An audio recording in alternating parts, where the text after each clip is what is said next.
Ya pemirsa, terima kasih Anda masih bersama Lintas Banua Sepekan. Informasi selanjutnya, jemaah haji asal Kalimantan Selatan Kalsel dipastikan jumlahnya akan berangkat ibadah haji sebanyak 3.818 orang, yang mana daftar tunggu mencapai 36 tahun. Berdasarkan informasi dari Kepala Kanwil Kemenak Kalsel, kuota haji 2023 Kalimantan Selatan sebanyak 3.818 orang, sedangkan daftar tunggu calon jamaah haji mencapai 36 tahun. Dan pada tahun ini dipastikan akan digelar ibadah haji bagi warga Indonesia. 36 tahun. Jadi sekitar 220 ribuan. Masya Allah. Tidak kiri itu. Kapasitas kami selaku Kanwil akan melaksanakan pelaksanaan keberangkatan, pembinaan keberangkatan sampai ke asrama haji dan naik pesawat. Untuk di Kalimantan Selatan dipastikan jumlah yang akan berangkat ibadah haji tahun ini sebanyak 3.818 orang. Kakanwil Kemenak Kalsel Muhammad Tamrin saat ditemui beberapa waktu lalu menyebut angka tersebut estimasi jumlah yang pasti berangkat ke Tanah Suci. Dirinya tetap berharap masih ada tambahan kuota untuk ibadah haji bagi warga Kalsel. Minimal sudah ada untuk 3.818 orang. Pihaknya pun sudah menyiapkan koordinasi dengan Angkasa Pura, Bea Cukai, Imigrasi Kemenkumham, dan pemerintah Provinsi Kalimantan Selatan. Untuk pemerintah, pihaknya akan berkoordinasi dengan Gubernur Kalimantan Selatan, Sahbiri Nur. Hal ini dilakukan agar pelayanan mulai dari asrama haji sampai di Arab Saudi dan kembali ke tanah air berjalan lancar. Risna, Banjar TV. Selanjutnya pemirsa, pemerintah Provinsi Kalsel terus berinovasi mengeluarkan program baru seperti produksi daging sapi, karet, kopi, dan IT menjadi prioritas Gubernur Kalsel di tahun 2023 di bidang perkebunan dan peternakan. Sementara itu, seiring dengan terwujudnya 0 kasus penyakit mulut dan kuku, Pemprov Kalsel terus melakukan koordinasi dan sinergi untuk mengendalikan PMK di Kalsel. Di tahun ini juga pemirsa, tentunya pemerintah pusat menargetkan vaksinasi naik menjadi 165.000. Sebagai penyangga ibu kota negara, Provinsi Kalimantan Selatan terus berupaya meningkatkan perekonomian masyarakat, termasuk di bidang perkebunan dan peternakan. Adapun program prioritas Gubernur Kalimantan Selatan, Sahbiri Nur, di bidang ini pada tahun 2023 adalah peningkatan produksi daging sapi, karet, kopi, dan IT. Kepala Dinas Perkebunan dan Peternakan Kalsel, Suparmi, menjelaskan 4 program inovasi yang dikembangkan oleh pihaknya, yakni pertama sistem integrasi kelapa sawit sapi berbasis kemitraan usaha ternak inti plasma atau Siskaku Intip guna percepatan swasembada sapi potong. Program kedua adalah intensifikasi dan diversifikasi tanaman karet dengan inovasi Bank Sibon berkaret. Dalam program ini dilakukan pengembangan perkebunan karet dengan pola jarak tanam ganda atau tumpang sari dengan tanaman pangan. Program ketiga, inovasi Bank Kodim, yaitu pengembangan tanaman kopi terintegrasi, serta terakhir adalah pengembangan itik di lahan rawa dengan inovasi yang dinamakan Siti Hawalari. Dari 4 program unggulan tersebut, program Siskaku Intip menjadi fokus paling utama. Masih berfokus pada 4 program prioritas. Yang pertama adalah implementasi Siskaku Intip dalam rangka percepatan swasembada sapi di Kalimantan Selatan, dalam rangka Provinsi Kalimantan Selatan sebagai ibu kota negara, sebagai gerbang ibu kota negara dan penyangga pangan IKN. Yaitu alhamdulillah implementasi Siskaku Intip sampai dengan akhir tahun 2022 sudah terimplementasi di 7 klaster yang sudah kami fasilitasi elektrik pagar elektrik, sedangkan yang sudah berkomitmen itu ada 22 perusahaan perkebunan kelapa sawit. Kemarin teman-teman juga ikut bersama Pak Haro, Pak Widi, kita ke Direktorat Jenderal Peternakan dan Kesehatan Hewan, dan alhamdulillah Siskaku Intip ini juga sudah menjadi role model dari Ditjen BPH untuk pengembangan sapi potong. Ketujuh klaster Siskaku Intip bakal diusulkan menjadi pusat pengembangan sapi potong dengan target 1.000 ekor sapi. Sebagaimana diketahui, program Siskaku Intip merupakan role model pengembangan sapi potong tingkat nasional dan sudah mendapatkan pengakuan dari Kementerian Republik Indonesia. Diharapkan pada 2024, seluruh perusahaan sawit dapat mengembangkan Siskaku Intip di area kebun sawit. Ahmad Ramadhani, Banjar TV.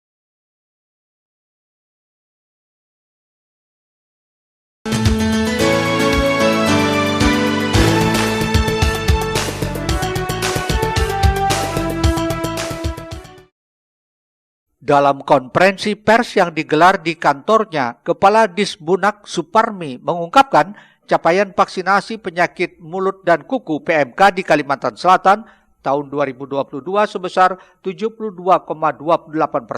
dari target 125.000 ekor. Di tahun 2023 ini target dinaikkan menjadi 165.000 ekor lebih. Hingga Januari 2023 telah terrealisasi sekitar 4.000 ekor atau 10% dari target tersebut. Sedangkan penandaan ternak untuk tahun 2023 ditargetkan 50.000 ekor dengan capaian sementara hingga Januari 2023 sebesar 5.000 ekor atau 10%. Meski Kalimantan Selatan saat ini masuk dalam zona zero reported case, Satgas PMK terus melakukan pengawasan pengendalian lalu lintas ternak yang masuk ke Kalimantan Selatan. Penanganan PMK oleh Satgas Kalimantan Selatan, alhamdulillah capaian vaksinasi PMK Kalsel mencapai 72,28% dari target sekitar 125.000. Nah, untuk tahun 2023 ini target kami dinaikkan lagi oleh pusat 165.000 lebih. Dan sampai dengan bulan Januari sudah terrealisasi lebih dari 4.000, sekitar 10%-nya. PMK ini meskipun saat ini Kalsel termasuk dalam wilayah zona reported case ya, sudah tidak terlaporkan adanya kasus, namun bukan berarti kita tidak melaporkan, karena memang kita dibekap oleh Satgas dalam hal ini oleh Balai Veteriner untuk melakukan surveillance, sehingga Kalsel masuk dalam 11 provinsi yang berstatus zona zero reported case. Dan kemarin betul Pak Budi kita juga mendapat 2 penghargaan langsung, dan kita juga minta teman-teman kita terus melakukan pengawasan pengendalian lalu lintas yang utama. Sebelumnya, Kementerian Pertanian menyelenggarakan kick-off pengendalian dan penanggulangan penyakit mulut dan kuku nasional tahun 2023 melalui kegiatan vaksinasi, penyerahan bantuan vaksin, obat-obatan, disinfektan, serta penandaan ternak yang dilakukan secara serentak dan massal di 29 provinsi termasuk Kalimantan Selatan, dipusatkan di Desa Pulau Sari, Kabupaten Tanah Laut. Ahmad Ramadhani, Banjar TV.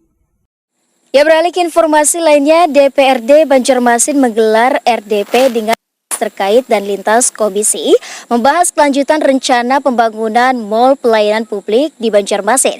Sementara itu juga pemirsa, rencana penyediaan fasilitas bangunan untuk Mall Pelayanan Publik MPP di Kota Banjarmasin masih berlanjut. Saat ini di dinas terkait juga terus mencari tempat strategis menyusul rencana penggunaan lokasi ex Mitra Plaza belum menemukan titik kesepakatan.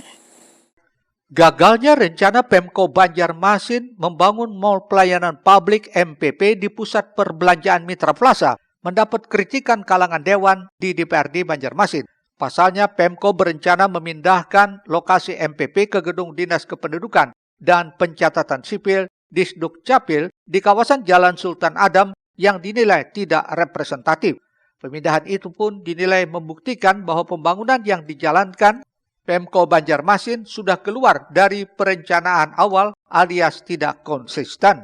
Diketahui perencanaan MPP sudah beberapa kali diajukan pada tahun 2021 lalu.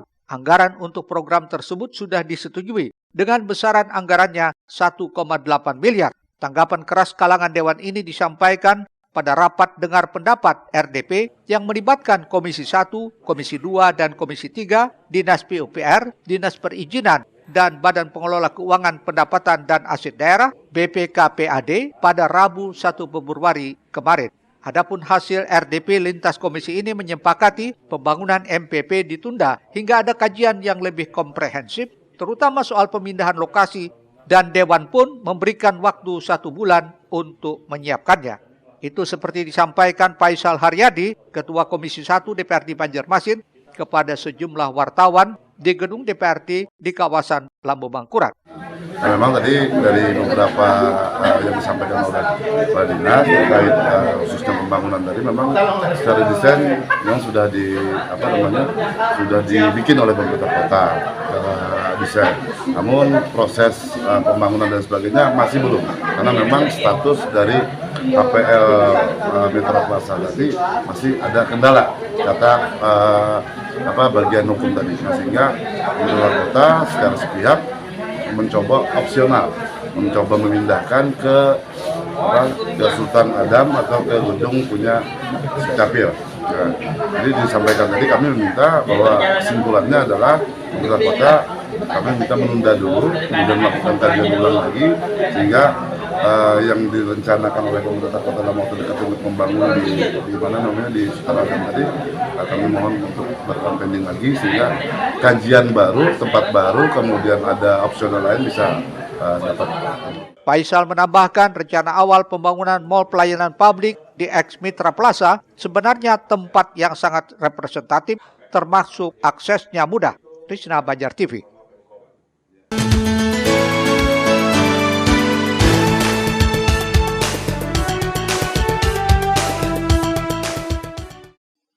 Pemko Banjarmasin saat ini terus berupaya merealisasikan fasilitas mal pelayanan publik tersebut guna memberikan pelayanan terbaik bagi masyarakat. Apalagi rencananya mal pelayanan publik ini akan merangkum hampir semua layanan, tidak hanya di instansinya yang menangani izin usaha dan namun juga layanan administrasi kependudukan. Karena itu rencana penyediaan fasilitas mal pelayanan publik MPP di Kota Banjarmasin masih berlanjut. Alasannya lantaran antara Pemko dengan pihak PT Karisma Inti Mitra Kim selaku pihak terkait atau pengelola gedung Ex Mitra Plaza tak kunjung ada titik temu. Adapun opsi lain untuk pembangunan mal pelayanan publik ini terus dibahas DPRD Banjarmasin bersama dinas terkait. Salah satunya diusulkan di Dinas Penanaman Modal dan Pelayanan Terpadu Satu Pintu DPM PTSP Banjarmasin. Usai RDP dengan DPRD, Kepala DPM PTSP Banjarmasin Aryani menyebut terkait mal pelayanan publik ini sementara ditunda sambil menunggu adanya kepastian lahan. Itu dari Dewan menyarankan bahwa itu untuk sementara itu ditunda karena dengan alasan bahwa di lokasi yang kantor Capil dan DPM itu kan jalannya sudah bantu, pertama itu macet. Kemudian tempat parkir juga dianggap itu kurang representatif. Nah, itu kan pimpinan dan juga melihat membutuhkan kajian juga.